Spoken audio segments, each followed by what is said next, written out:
Hi hello నమస్తే welcome to our channel. నేను మీ స్వాతి. ప్రచారం జరుగుతుందండి. ఇంకా ఎలక్షన్స్ అనేవి ఎన్నో రోజులు లేవు, 3 days మాత్రమే ఉన్నాయి. ఇంకా 3 daysలోనే మాదంటే విజయం అని చెప్పేసి వైఎస్ఆర్సీపీ వాళ్ళు అలానే ఎన్డీఏ కూటమి వాళ్ళు ప్రచారం అయితే సాగిస్తున్నారు.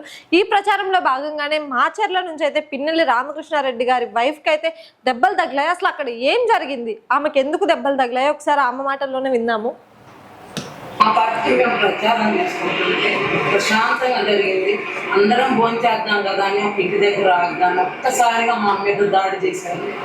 ఆడవాళ్ళని కూడా చూడకుండా ఇది ఉన్న బ్రహ్మారెడ్డి ముఠాకి ఏమన్నా న్యాయంగా ఉందా? పరిగెత్తుతూ మేము పడిపోతే నా చెయ్యి ఫ్రాక్చర్ అయిందో ఏమైందో తెలియదు. పరిగెత్తమైన నొప్పులు వేస్తుంది. ఒక్కసారి ఆడవాళ్ళ మీద దాడి చేయటం ఒక నాయకుడికి అతని కార్యకర్తలకి ఇదేమన్నా మంచి లక్షణమా? ఇదేనా నువ్వు తీసుకొచ్చే మంచి? చూస్తున్నారు కదండి, మాచర్ల నుంచి అయితే పిన్నెల్లి రామకృష్ణారెడ్డి గారి వైఫ్కి అయితే దెబ్బలు తగిలాయి. ఎందుకు తగిలాయంటే ఆమె మాటల్లోనే చెప్తుంది. ఏంటంటే నేను ప్రచారం చేస్తుండగా టీడీపీ వాళ్ళు నా మీద దౌర్జన్యం చేశారు. దానిలో భాగంగానే ప్రాణం కోసం పరిగెత్తాల్సి వచ్చింది సిచ్యువేషన్. ఈ రోజు నాకు ప్రాణం కోసం ఇంతలా పరుగులు తీయాలా అని చెప్పి చెప్తుందామా. ప్రాణం కోసం అని చెప్పేసి పరిగెత్తుతుండగా ఆమెకి కొన్ని దెబ్బలు అయితే తగిలాయి. కింద పడింది, చెయ్యి విరిగిందా, నొప్పి లేస్తుంది అని అయితే ఆమె చెప్తుంది. అంటే ఇక్కడ క్లారిటీగా తెలుస్తుంది, ఓటమి భయం ఒప్పుకోలేకే టీడీపీ వాళ్ళు ఈ కుట్రలు అయితే చేస్తున్నారు అని ఆమె చెప్తుంది. అంటే వైఎస్ఆర్సీపీకి ఆల్రెడీ విజయకేతనం వచ్చింది. టీడీపీ వాళ్ళు అక్రమంగా ఇలా చేస్తున్నారు, ఇలా చేయడం, మహిళల మీద దాడి చేయడం అనేది చాలా తప్పు అని చెప్పి అంటున్నారు. అంటే మహిళలు ఉన్నారా, వాళ్ళకి ఇంకెవరు లేరా, మహిళల మీద ఎందుకు దాడి చేయాలి అని చెప్పేసి ఆమె అడుగుతున్నారు. అలానే పోలీసులు కూడా అక్కడ ఉన్నారు. మన దేశం కోసం రక్షణ భద్రత ఎవరైనా ఉన్నారు అంటే అది పోలీసులు. అసలు వాళ్ళకు కూడా అక్కడ గాయాలైనవి అంటే ఒకసారి ఆ గాయాలు ఏంటో చూద్దాము.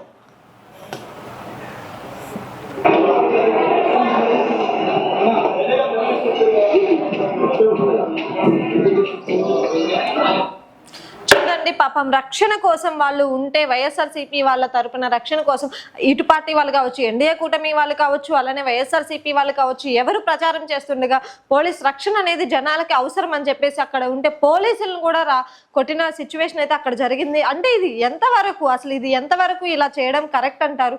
అంటే ఎవరు ప్రచారం సాగిస్తుండగా వాళ్ళ మీద దాడులు జరిగితే ప్రజలు ఏమన్నా నమ్మి ఎన్డీఏ కూటమికి ఓట్లు వేస్తారని వాళ్ళు అనుకుంటున్నారా? అసలు ఏంటి వాళ్ళ ఉద్దేశం ఏంటి?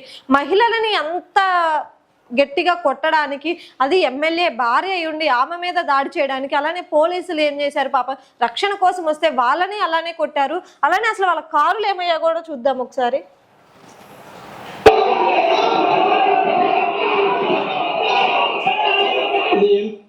చూస్తున్నారు కదండి, అది ఎమ్మెల్యే కారు మీద కూడా రాళ్ళేసి దాడైతే జరిగారు. అంటే ఎలక్షన్స్ దగ్గరకు వచ్చే సమయంలో ఇలా దాడులు చేయడం ఎంతవరకు కరెక్ట్ అంటారు?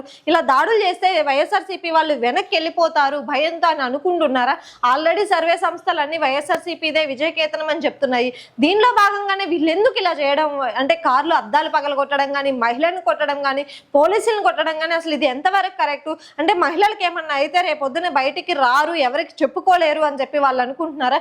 ఈ రోజు మహిళల కోసం రాష్ట్ర నుంచి భద్రత తీసుకొచ్చింది జగన్మోహన్ రెడ్డి గారు. వాళ్ళకంటూ కొన్ని భద్రత ఉన్నాయి. ఆ భద్రత వైపున వెళ్తే మీ మీద చాలా కేసులు అనేవి నమోదవుతాయి. అది కూడా మర్చిపోయి వాళ్ళైతే ఇలా దాడైతే చేయడం జరిగింది. అసలు ఇలా దాడులు చేస్తే ఏమొస్తుంది ఎన్డీఏ కూటమికి అని చెప్పి వాళ్ళు అడుగుతున్నారు. ఇక్కడ నుంచైనా మంచిగా చేసుకోండి. ప్రచారం అనేది ఎన్నికల భాగంలో అందరూ చేసుకుంటారు, కానీ ఇలా దాడులు చేయడం ఎంతవరకు కరెక్ట్ అనేది మీ ఒపీనియన్ అనేది కామెంట్ రూపంలో తెలియజేయండి. Thank you.